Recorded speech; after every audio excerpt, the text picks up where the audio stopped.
Kent will play at home to Yorkshire in 2 weeks' time in the last 8 of the Royal London One Day Cup after thrashing Sussex by 7 wickets with 67 balls to spare at the BrightonandHove.com county ground.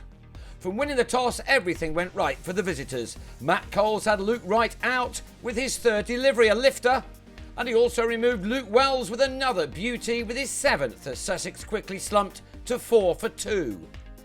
And that became 5 for 3 after 5 overs when Christian Davis was out for a duck, Alex Blake with the catch at mid-wicket off Mitch Claydon.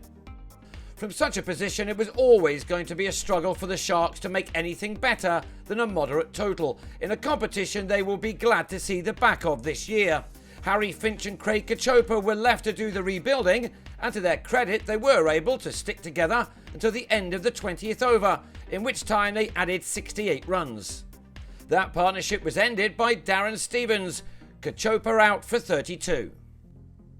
11 overs passed by without a boundary in a match which had been reduced to 43 overs per side because of morning rain. A glorious summer's day, this was not, even though Finn Hudson-Prentice, in just his second List A game, began to brighten things up.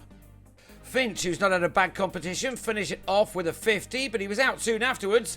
Coles back on again and striking with his 5th ball back.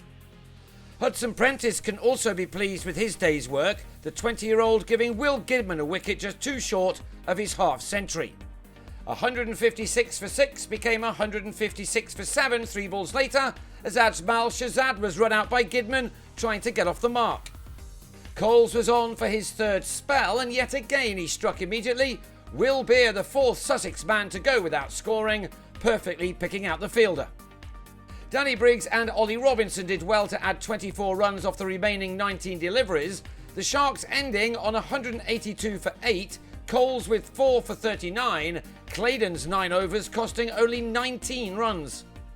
Joe Denley and Daniel Bell-Drummond then made their intentions clear by hitting some early boundaries in the reply, 31 of the runs knocked off by this in-form pair inside the first 5 overs.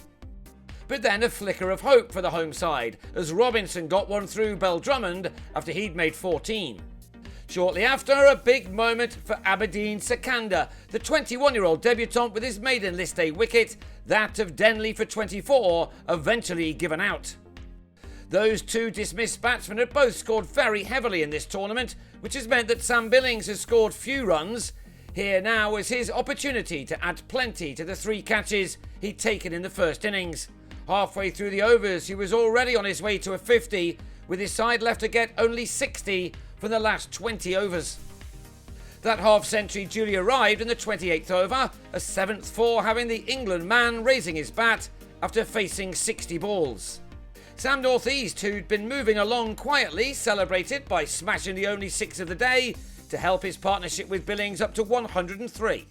Billings had made 55 of those when he gave Davis his maiden List A wicket, but now only 29 runs were needed. North East got the majority of those, just his 2nd for, taking him to his 50 off 67 balls. It was a nicely controlled knock from the skipper. He struck the winning runs too, another 4 seeing his side over the line, winning this match by 7 wickets with more than 11 overs to spare. The size of the victory meant that the Spitfires didn't have to concern themselves with other results elsewhere. They not only qualified, but also earned a home tie with Yorkshire.